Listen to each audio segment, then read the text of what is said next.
Bueno, vamos a tratar de que se entienda la profundidad del cambio, de lo que significa estratégicamente, porque no tiene mucho sentido que nosotros nos ocupemos de hablar de las tasas o ver cuán posicionado está el yuan o si el dólar va a seguir siendo una moneda o si Trump va a poner aranceles, si simplemente mañana comienza una guerra nuclear.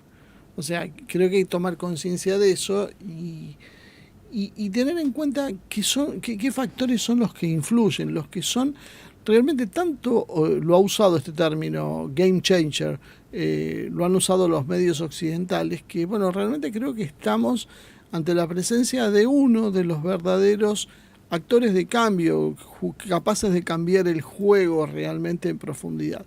Uno de esos es el Oreshnik.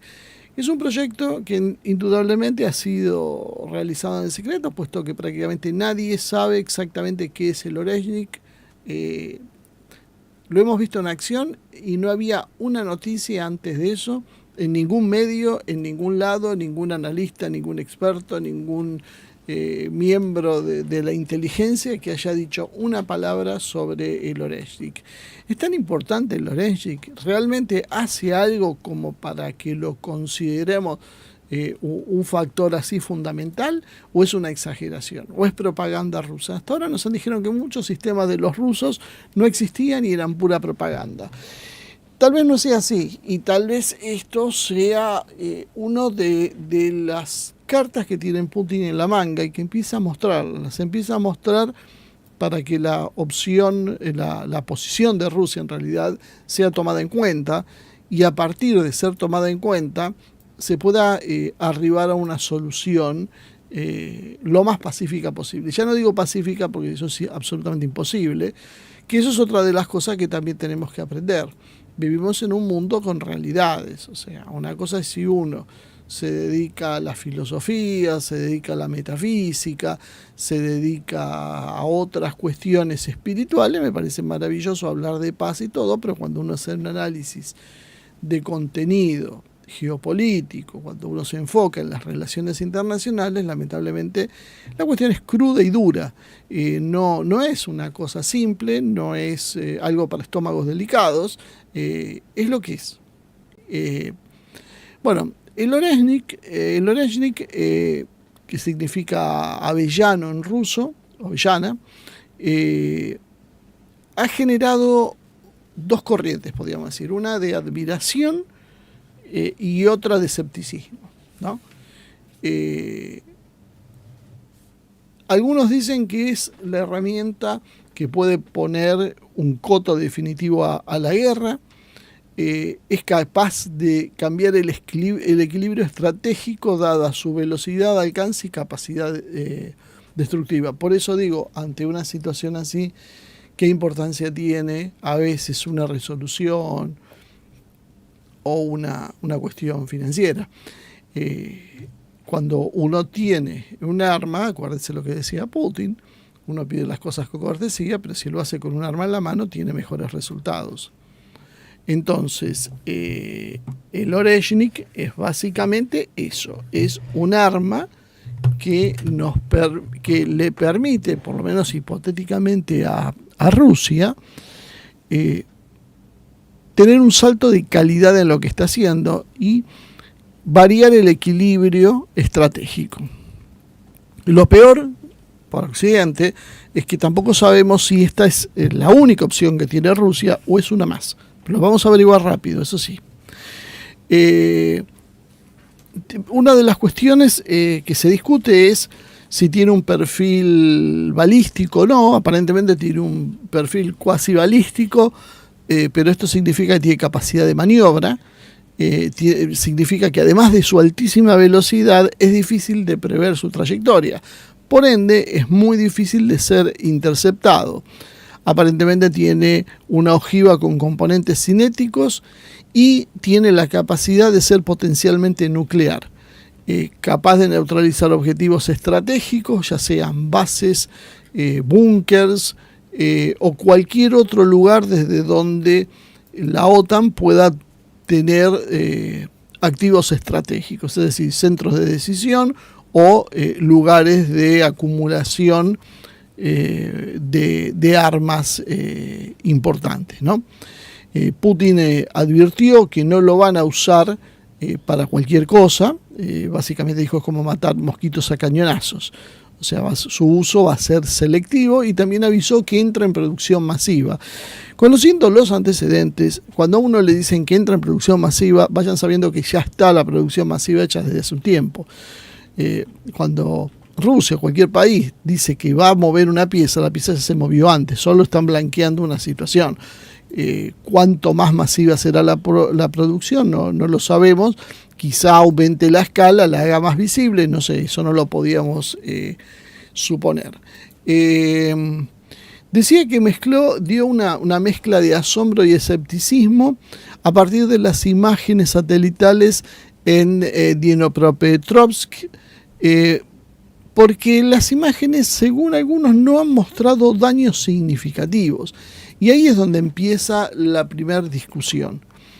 ¿Cómo? Era un arma tan potente que destruyó una planta de producción gigantesca, pero por otro lado parece que visiblemente no hay grandes cambios.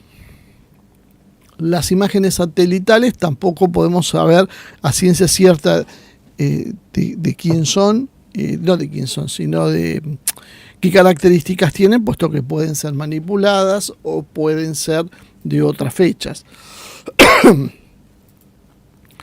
Lo que generó, sí, es una gran polémica.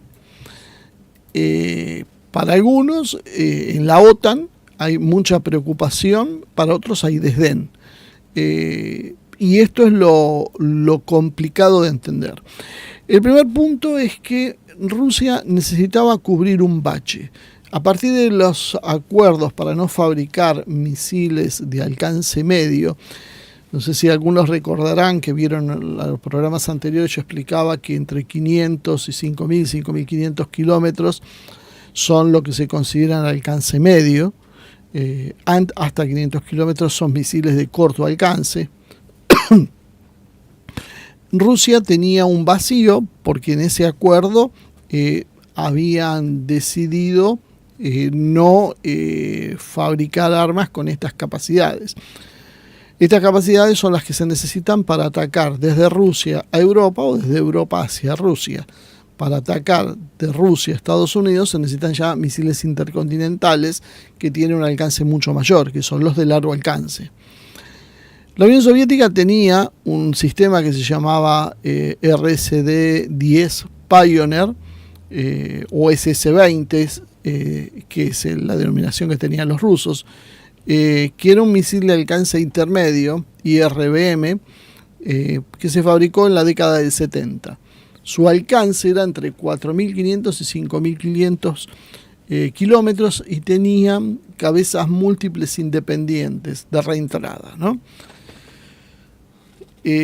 Al hacerse el acuerdo, este misil sale de la ecuación y Rusia se queda sin la posibilidad de un ataque directo a Europa. ¿Por qué es importante esto? Porque si Rusia intentaría hacer una maniobra de descabezamiento, es decir, golpear los centros de dirección y de comando de los países europeos, necesitaría tener la capacidad de golpear ciudades como Londres o Roma o París, que están fuera del alcance de los misiles que hoy tiene Rusia, excepto que usen los intercontinentales. Usar los misiles intercontinentales básicamente es llevar al mundo a la guerra termonuclear con Estados Unidos. Por lo tanto, la opción intermedia no existía en Rusia. Lo que viene a llenar el Oreshnik es ese espacio, porque el Oreshnik tiene, por lo que se está empezando a saber, la capacidad de cubrir ese bache. Puede atacar profundamente cualquier punto europeo.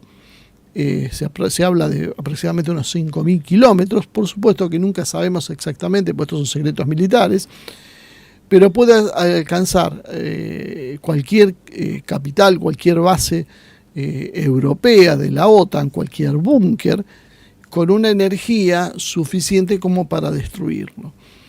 Un ataque múltiple de estos misiles podía descabezar a la OTAN antes de que el juego comience, teniendo reservado el arsenal estratégico para ser utilizado en caso de que Estados Unidos decidiera involucrarse en esa guerra. No sé si ahí se empieza a ir entendiendo por qué es tan importante esta cuestión del Oreshnik y por qué se está generando tanta discusión, ¿no? Lo importante es que parece que los rusos consiguieron una precisión quirúrgica. O sea, consiguieron un misil hipersónico con enorme distancia y que además tiene la posibilidad de impactar en un espacio muy reducido. Esto sería, en principio, un enorme factor de disuasión para la OTAN, que debería repensar sus estrategias. Claro, desde el lado de Occidente están diciendo, bueno, pero en definitiva no pasó nada. No se ha encontrado demasiadas pruebas de que esto sea tan letal como dicen. Sí reconocen la velocidad, la espectacularidad de lo que hizo Rusia, pero no le adjudican demasiada importancia, ¿no? El problema que tiene Occidente es que esto, en principio, ha forzado un proceso de cambio interno. Occidente necesita generar la imagen de ser un conjunto de potencias agresivo por un lado y por otro lado con capacidades prácticamente ilimitadas. Cuando Rusia pone en juego el Oreshnik, desnuda la impotencia de Occidente, de la OTAN en general. Entonces la respuesta de Occidente precisamente es el coqueteo con las armas nucleares. La idea de poner arriba de la mesa la discusión sobre si se le entregan armas nucleares a Ucrania o no, viene probablemente como esa cuestión. Tratar de demostrar que Occidente todavía tiene cartas para jugar y que no es que Rusia puso el as de espadas sobre la mesa. O sea, no tiene Rusia una carta definitiva, sino que Occidente puede jugar otras cartas. Y esa flexibilización de la doctrina nuclear que empieza a mostrar Estados Unidos es la que puede preocupar bastante, pero que a la vez desnuda la incapacidad de dar respuestas técnico-militares adecuadas como para que Rusia diga, nosotros tenemos el Oreshnik, y ellos digan, bueno, y nosotros tenemos este misil equivalente o tenemos un sistema que lo puede detener. Occidente carece de eso, entonces solo puede apelar a decir, y nosotros podemos darle armas nucleares a Ucrania. El Oreshnik ha demostrado con lo que hizo ser innovador y tiene la posibilidad de montarse una ojiva nuclear, pero no es necesario también para los fines que pueda estar diagramado. Y acá es donde empieza a hacerse un poco más confuso el tema. Si uno pone una cabeza nuclear, genera una bola de fuego enorme, una nube tóxica que genera destrucción, contaminación. En cambio, el Oreshnik, en principio, y según empieza a trascender, tendría, y lo digo en potencial porque todo esto es materia todavía de especulación, la capacidad de producir la destrucción sin generar lo que genera un arma nuclear. Es casi como un arma estratégica mágica, permite hacer un enorme destrozo, pero sin los daños colaterales de un arma nuclear. El Oreshnik en principio parece que habría golpeado el área de Yumash, que fue donde estaba montada esta fábrica de producción de misiles y demás. Algunos dicen que ya se había desmontado y se había trasladado a otro lugar, otros dicen que en realidad estaba trabajando en forma subterránea y que lo que hizo el Oreshnik es destruir sin afectar demasiado los edificios que estaban encima. Y acá es donde empiezan las grandes dudas, ¿no? Porque si el Oreshnik tiene esa capacidad, podría ser utilizado para desactivar blancos prácticamente sin daños colaterales o daños reducidos al mínimo, porque tendría la capacidad de destrucción de una bomba nuclear, pero con la limpieza que tendría un francotirador. Y básicamente Occidente no tiene nada que hacer salvo mirar. Y esto es lo que hace que muchos consideren realmente como un game changer, ese cambio de juego que yo hablaba al principio. El Oreshnik sí se sabe, por lo que han dejado trascender los rusos, que cuenta con 6 clusters, o sea, 6 depósitos donde lleva 6 bombas cada uno. Es como las bombas racimo, bueno, una cosa parecida. El misil consigue tener una cabeza que a su vez desprende 6 cabezas con 6 bombas más. O sea, básicamente tendría 36 mecanismos de ataque. Y acá es donde quería hacer una pequeña pausa para tratar de hilar esto con algo que dijo Putin, que alguna vez me han preguntado, que nunca tuvimos una respuesta clara y seguimos sin tenerla, pero a mí me viene a la mente esto. ¿Se acuerdan cuando Putin hablaba de armas con otros principios físicos que tenía Rusia? Rusia no hablaba Putin que estaban investigando, que iban a hacer. Decía que Rusia tenía armas basadas en otros principios físicos. Esto se interpretó de múltiples formas, pero nadie en definitiva supo nunca qué quería decir Putin cuando hablaba de otros principios físicos. ¿Qué se entiende por otros principios físicos? Lo que podíamos más o menos deducir y que sabemos que se estaban en etapas de experimentación en distintos países son armas de energía dirigida. Las armas de energía dirigida utilizan concentraciones de energía para producir el daño sin usar municiones explosivas. Ejemplos, las armas láser. Los láser de alta potencia causan un intenso calor que puede fundir las superficies de metal, dañarlas, producir quemaduras, incendios y demás. Podría bien un misil con un arma de este tipo perforar las capas superiores de un búnker y penetrar y destruir en el interior. Lo curioso es que lo que aparentemente se ve en las fotos es quemaduras pequeñas en la superficie donde estaba la fábrica, donde está la fábrica en realidad en Ucrania que fue atacada. Las armas láser lo que en principio dejaría sería quemaduras en patrones precisos que señalarían el uso de este tipo de armas. Otra opción, armas de microondas de alta potencia.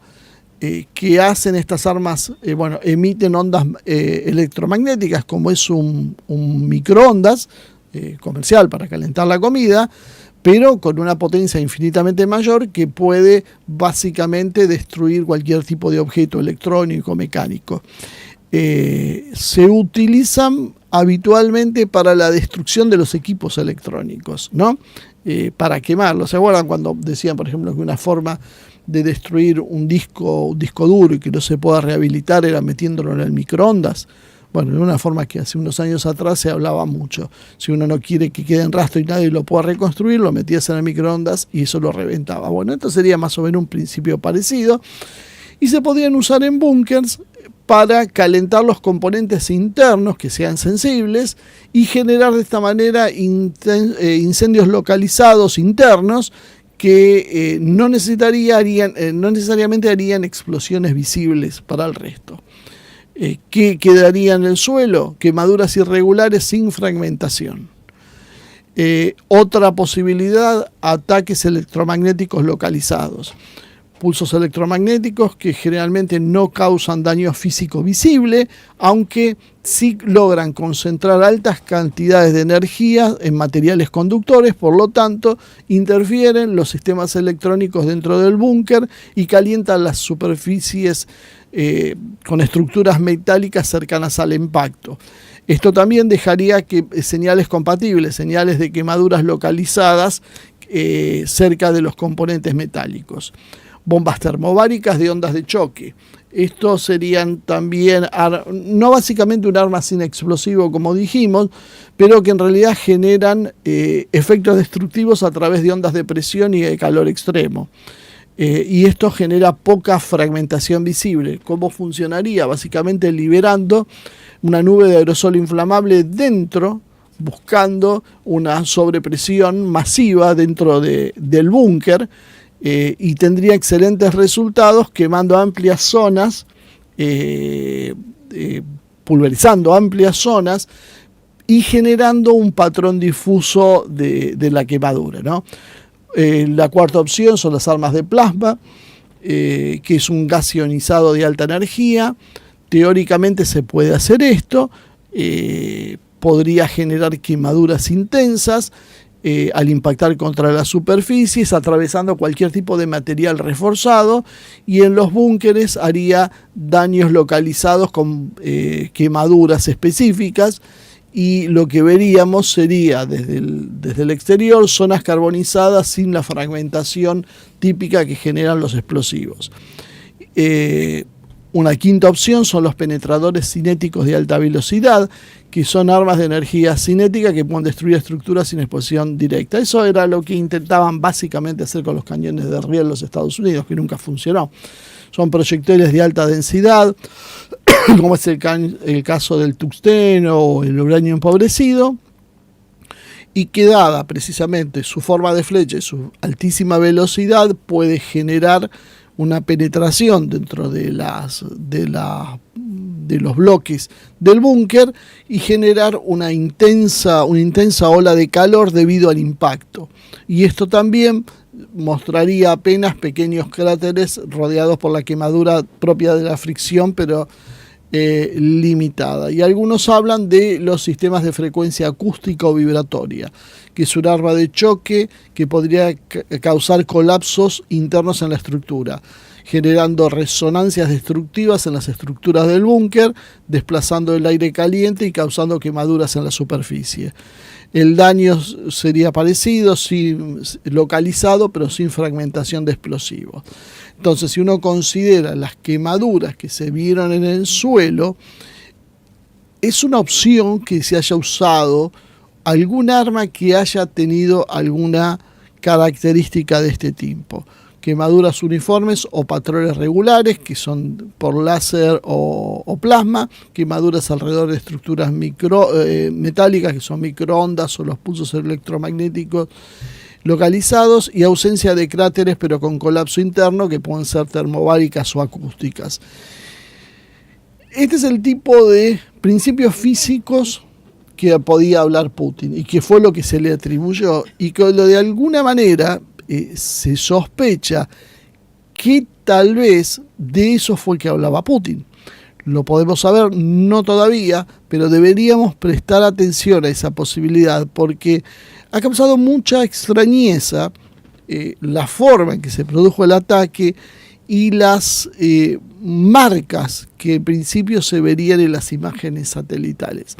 Por supuesto, nadie tiene la posibilidad, nadie que conozcamos nosotros, de llegar a ese lugar. Los rusos obviamente no, porque está en territorio que controla la OTAN, y la OTAN tampoco está muy contenta de encontrarse con una realidad de este tipo, que no puede hacer nada para detenerlo. No sabemos, vuelvo a insistir, si esto es lo que consiguió Rusia.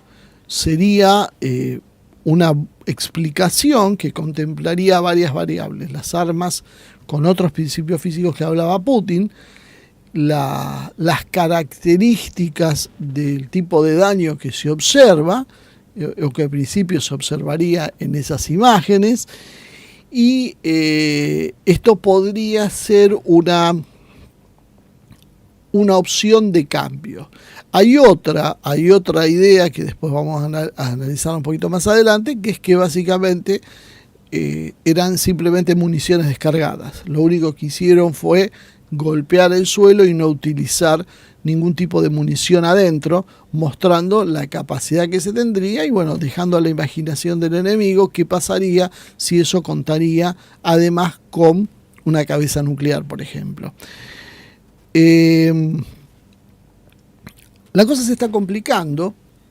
Hoy se conoció la noticia de que el polígono de pruebas de Kapustin Yar en la región de Astrakhan fue cerrado hasta el 30 de noviembre. Hoy es, ¿qué día es hoy? 28, o sea, 29, 28, 29 y 30. En los próximos 3 días va a estar cerrado esto. jueves, viernes, sábado. No sé por qué hay una cierta predilección porque los ataques se produzcan los fines de semana. Probablemente la explicación sea porque causan más impacto en la prensa y lo que se está intentando es sacudir a la opinión pública. Pero en principio lo que se sabe es que de Kasputin Yar, desde este polígono de tiro, es donde se generó el primer ataque que utilizaron con el misil Oreshnik para atacar este complejo militar industrial ucraniano, ¿no? Rusia publicó una NOTAM, que es un aviso a las misiones aéreas, un aviso oficial que le informa a las tripulaciones en vuelo y que se hace a través de telecomunicaciones, informando que hay determinados cambios en la superficie, en una superficie aérea determinada, por lo cual puede afectarse la seguridad aérea. Es decir, yo aviso que acá algo va a pasar. No digo qué, pero digo por acá no vuelen porque esto es peligroso e indico una zona, un radio. Esto coincide con el polígono que es en el mismo lugar que utilizaron para el ataque este que estamos hablando. El presidente de Rusia, ayer, hoy mismo ya, dijo en una conferencia de prensa en la cumbre que se realizó en Kazajistán, ¿no? Lo que fue, sí, en Kazajistán, de la Organización del Tratado de Seguridad Colectiva, esa alianza defensiva que Rusia está intentando resucitar. Confirmó allí que la intención de las fuerzas rusas de atacar con un misil balístico de alcance medio Oreshnik hacia centros de toma de decisiones en Kiev era una probabilidad, era una posibilidad, y que inclusive eso se podía dar en cualquier momento, inclusive en el día de hoy. Todo es posible, dijo Putin. Está avisando que tal vez el próximo golpe ya no sea una estructura, un complejo industrial militar ucraniano, sino simplemente puede ser un blanco elegido dentro de Kiev. Esto viene como respuesta a que Putin envió ese misil para responder a los ataques de los misiles que había utilizado en la zona de Kursk, Ucrania. Luego de eso, al principio parece que Ucrania utilizó 2 misiles más que, si bien fueron derribados por las defensas rusas y los daños fueron menores, Rusia está en principio adoptando la política de empezar a devolver cada uno de los golpes de Ucrania sobre el territorio ruso, pero a una escala importante. Se habla de 400 drones y cerca de 100 misiles que fueron lanzados como represalia, pero Ucrania volvió a atacar suelo ruso, por lo tanto empieza a cobrar fuerza la hipótesis de que en las próximas 48 o 72 horas podría haber una nueva muestra de poderío de parte de Rusia. Putin dijo que el Oreshnik es comparable a la llegada de un meteorito, del que pueden formarse lagos enteros, comparando el poder destructivo. Por eso no está claro qué es lo que se vio en ese complejo militar, porque, bueno, evidentemente no nos han dado la información, lo cual es absolutamente atendible en tiempos de guerra. Putin dijo que los misiles hipersónicos no se utilizarán, como lo comenté yo al principio, para objetivos menores, sino porque eso sería como disparar a gorriones con un cañón, y que va a haber una respuesta por el ataque último de los misiles ATACMS ucranianos que en realidad son de fabricación estadounidense. Y volvió a insistir Putin, ya levantando el tono, que la Federación de Rusia va a utilizar todos los medios de destrucción disponibles si Kiev implementa el escenario de obtener armas nucleares.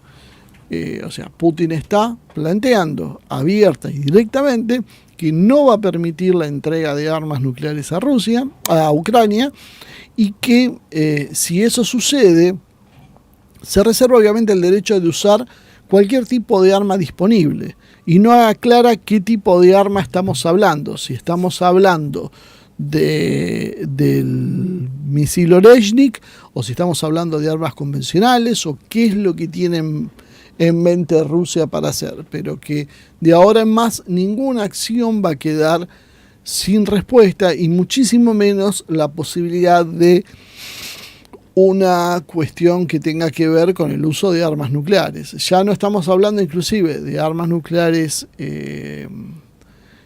¿cómo se llama?, de una bomba sucia, sino de armas explosivas. Esto se produce no casualmente unos días después que tanto Washington como Londres y París dieron permiso a Kiev, y lo hicieron saber, para que utilicen armas de largo alcance fabricadas por la OTAN. Vuelvo a insistir con mi concepto, en realidad no son de largo alcance, pero bueno, son llamados así por la prensa, que le permitirían golpear la retaguardia a Rusia, y también empezó a cobrar otra vez fuerza el rumor de la posibilidad de que se envíen contingentes militares occidentales a Ucrania a combatir directamente con Rusia. El diario francés Le Monde informó que los dos pilares nucleares europeos del bloque de la OTAN, o sea, el Reino Unido y Francia, acuérdense que la OTAN cuenta con 3 países con armas nucleares, Estados Unidos básicamente, pero que es una fuerza independiente que toma sus propias resoluciones, y el resto de la OTAN no tiene armas nucleares excepto Francia y el Reino Unido. Y que estas potencias estarían llevando negociaciones secretas entre sí sobre la cooperación en materia de defensa, con el objetivo de crear un grupo central de aliados en Europa que se concentren en Ucrania y en la seguridad europea en general. Esto lo hacen porque ellos consideran que la llegada de Trump al poder puede detener o reducir el apoyo técnico, militar y financiero a Ucrania. Por lo tanto, Londres puso a sus socios de bloque de la OTAN en consideración la posibilidad de enviar una fuerza expedicionaria a Ucrania en febrero del 2024, no sé si recuerdan ese hecho, dada después las condiciones, finalmente esto se desestimó, pero la idea sigue dando vuelta. El Reino Unido también invitó a los aliados de la OTAN a considerar el envío de una fuerza expedicionaria de la OTAN a Ucrania, y finalmente, bueno, ante sucesivos fracasos, desistió de hacerlo directamente, y planteó, entre otras cosas, el Reino Unido la posibilidad de generar una zona de exclusión aérea sobre el territorio controlado por las autoridades de Kiev y aumentar el suministro de equipos y armas a las Fuerzas Armadas de Ucrania, cosa que tampoco pudo implementar. Los británicos se propusieron introducir tropas desde los territorios de Rumania y de Polonia en la orilla derecha de Ucrania, asumiendo la defensa a lo largo del Dnieper. ¿Se acuerdan de esa historia? ¿Qué era lo que pretendían hacer? Y pretendían enviar tropas para poder permitirle a Ucrania que saque las fuerzas de retaguardia y las mande al frente, las fuerzas que estaban en Gerson, Nikolaev y Odessa, y eso reemplazarlo por tropas propias. También consideró un escenario de ataque al enclave ruso en Transnistria, y proponía generar otro frente de combate en Finlandia y Noruega para tratar de diseminar las fuerzas rusas, que ya de por sí eran pocas en el lugar. Básicamente estas fueron algunas de las ideas que se vieron por parte de Londres durante este tiempo, y que finalmente terminó Londres usando una política que suele usar que ha usado en otras oportunidades, que es la de no ir directamente al frente y utilizar a alguien proxy. Allí apareció Macron diciendo, se acordarán esto también, de la posibilidad de enviar tropas a Ucrania, que hablaban de la legión extranjera, hablaban de enviar tropas a Odessa. Bueno, todo esto es el clima en el cual Putin comienza a utilizar el Oрешnik. O sea, hay veces las cosas no suceden de la nada, y uno con la vorágine de noticias y cuestiones va perdiendo el hilo de lo que está pasando, pero la realidad es que son múltiples las acciones de todo tipo de la OTAN sopesando la reacción rusa, a ver si hay una línea roja, dónde está la línea roja rusa, tratando de llevar la situación al límite y forzar de alguna manera una respuesta. En función de lo que hace Rusia, recalculan la estrategia y o presionan más o presionan menos según les parezca conveniente. Y esto lo hacen en forma incesante. Hoy, en principio, no tienen previsto oficialmente la posibilidad de desplegar tropas terrestres, pero la realidad es que esto pueden hacerlo en cualquier momento, porque ellos consideran que la derrota militar, esto lo dijo, acuérdense, Borrell, y nunca nadie salió a desmentirlo, sino más bien todo lo contrario, lo fueron reafirmando. La derrota de Rusia es absolutamente necesaria para la seguridad y la estabilidad de Europa. O sea, no se puede seguir sin derrotar militarmente a Rusia. Hoy empezamos a ver algunas posibilidades, hay planes de Rusia de enfocarse ya sobre Odessa, se están multiplicando los ataques sobre Odessa. En Rusia se considera que carecería o perdería buena parte del interés Ucrania para hacer un ariete contra Rusia si no tuviera acceso al Mar Negro. Entonces la posibilidad de cerrar el acceso al Mar Negro a Ucrania sería una cuestión clave que les permitiría a los rusos aliviar la presión. Ellos están barajando la posibilidad de que las acciones entonces de la OTAN, que se están decidiendo, inclusive muchas a espaldas de Estados Unidos, o por lo menos no a espaldas de Estados Unidos, podríamos decir a espaldas del sector de Trump de Estados Unidos, y cobijadas en lo que es el Partido Demócrata, el partido de la guerra hoy estadounidense, formando un frente en Odessa para cubrirla también, cubrir el norte de Kiev de una hipotética invasión desde Bielorrusia, desplegar tropas militares a la orilla derecha de Ucrania, como decíamos, utilizando a polacos y rumanos que entraran en Galicia, en Volín y en Bucovina, disfrazados esta vez o cubiertos como fuerzas de paz, y la historia de Francia y su legión extranjera. Esto es alguna de las hipótesis que todavía siguen dando vuelta en la cabeza de los rusos, y que de alguna manera María Zaharova, la vocera del Ministerio de Asuntos Exteriores de Rusia, ha sido bastante clara. Zaharova dijo: no entiendo, tal vez de alguna manera no se den cuenta de que la aparición de contingentes de la OTAN en el territorio ucraniano significará la entrada de la alianza en una guerra contra nuestro país. Ya les hemos hablado más de una vez, porque esto lleva a consecuencias catastróficas, no solo para Europa, sino para el mundo entero. O sea, esa es la situación.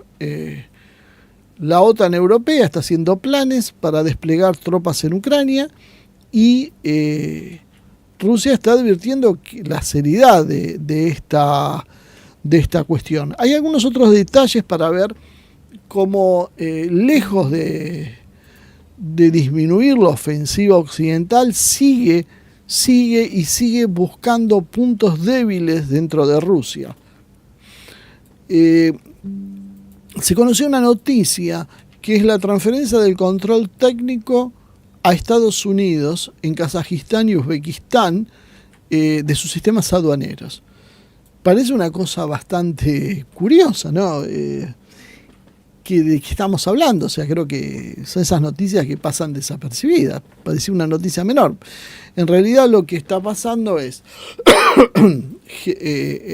Estados Unidos ha enviado a Kazajistán y Uzbekistán. Kazajistán, miembro de la Organización del Tratado de Seguridad Colectiva, y Uzbekistán entra y sale de ese tratado, ya lo hizo 3 veces, ahora está fuera. Ha enviado equipos y software especializados de Estados Unidos para los sistemas aduaneros. Estas herramientas incluyen capacidades ocultas de conexión remota, esas puertas traseras, que podrían ser utilizados por las agencias de inteligencia de los Estados Unidos. El objetivo es tener un acceso directo sobre el comercio gris de las élites regionales para presionar políticamente. Esto le permitiría a Estados Unidos rastrear las negociaciones comerciales por esa vía, en Asia Central, de Turquía, Rusia, China e Irán. Y de esa manera utilizar las sanciones para afectar el comercio internacional de Rusia. Claro, surgió un problema inesperado, que Turquía se mostró bastante disconforme, porque Turquía considera que Asia Central es una zona en disputa en la cual tiene intereses y tiene influencia, y no tiene ganas de que Estados Unidos meta las narices ahí. Y como la situación entre turcos, estadounidenses y rusos es dinámica, cambia, va, viene. Hoy Turquía no es un socio obediente de la OTAN, sino es un miembro de la OTAN con una cuota de independencia importante. Por lo tanto, ha tenido una reacción de molestia sobre esta cuestión, que considera que afecta sus intereses nacionales. En Kazajistán instalaron un sistema de despacho de aduana que se llama KEDEN, que está conectado directamente a las redes del Servicio de Aduana y Protección Fronteriza de Estados Unidos, permitiendo la información aduanera del país. Y en Uzbekistán, según un acuerdo firmado en el 2024 con Washington, se permite un intercambio de los servicios aduaneros de ambos países. Es maravilloso. O sea, creo que nadie toma conciencia de eso. O sea, la aduana de Estados Unidos controla la aduana de Kazajistán a control remoto, básicamente. Y eso que el gobierno kazajo está ahí gracias a la intervención rusa, porque se acuerdan que intentaron hacer una revolución de color, pero bueno, parece que no aprendieron la lección. Básicamente, entonces, todo esto lo que permitiría a Estados Unidos es recopilar información y con esa información bloquear o presionar o sancionar a funcionarios, empresas y demás que no funcionen de acuerdo a los intereses de Estados Unidos, generando inclusive persecuciones legales. Y la cuestión que habíamos mencionado al principio de las armas nucleares en Ucrania, un informe del New York Times, el periódico estadounidense, afirmaba que los Estados Unidos permitieron el uso a Ucrania usar armas estadounidenses para atacar profundamente en territorio ruso, pero que no hubo confirmación oficial.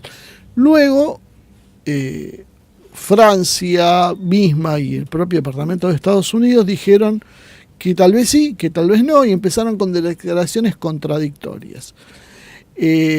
Esto tiene un par de explicaciones.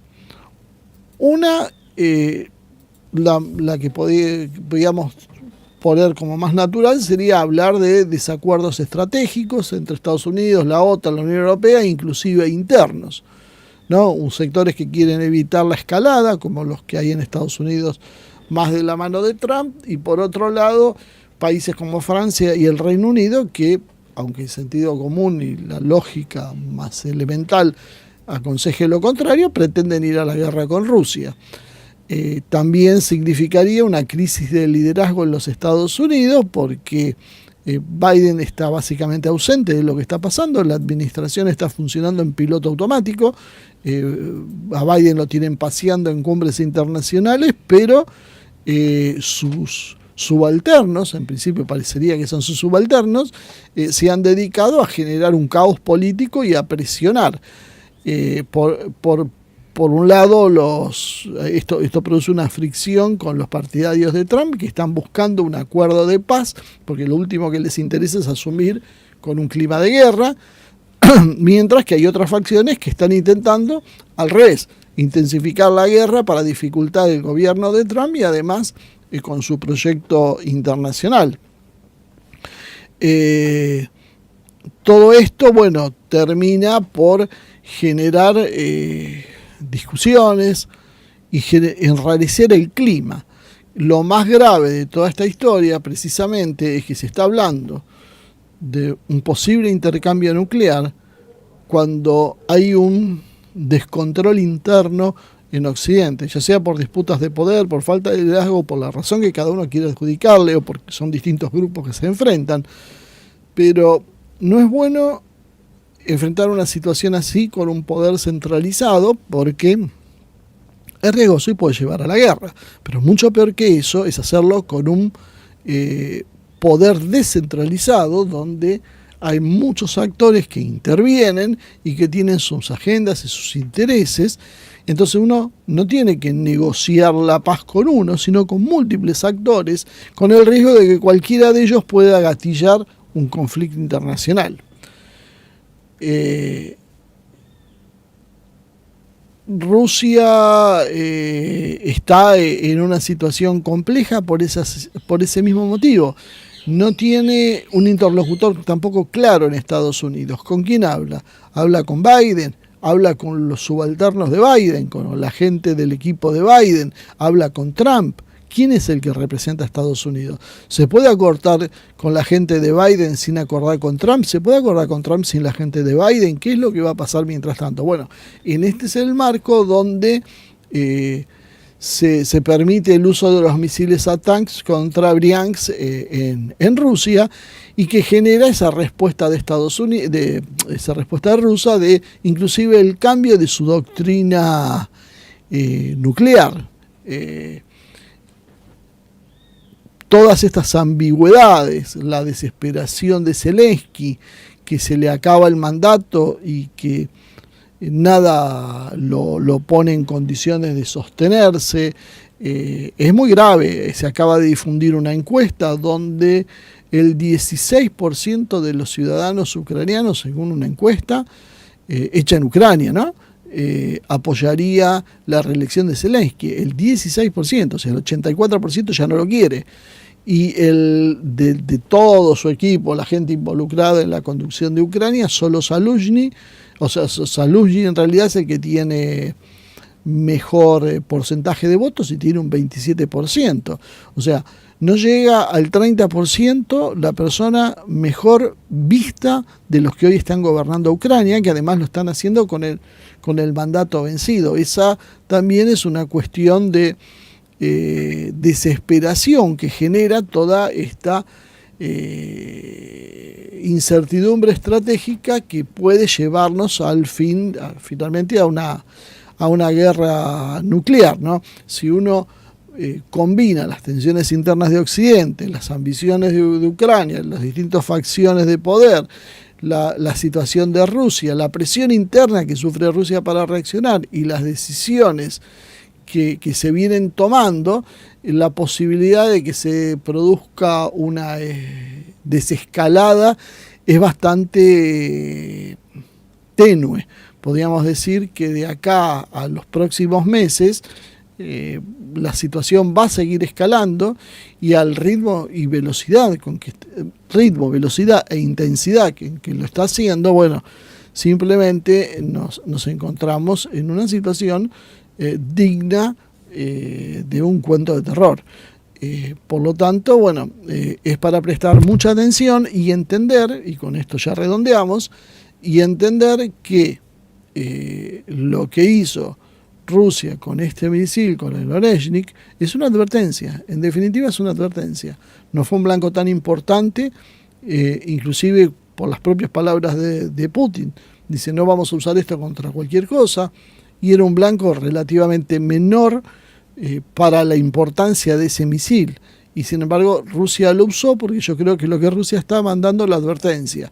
Vamos a ver en las próximas horas qué es lo que sucede, si Rusia vuelve a golpear y qué golpea esta vez, porque debería de alguna manera mantener lo que ha generado atención, espectacularidad y la sensación de superioridad sobre Occidente, para ver si de esta manera se consigue que las fuerzas occidentales entren en razón y dejen de presionar con la guerra.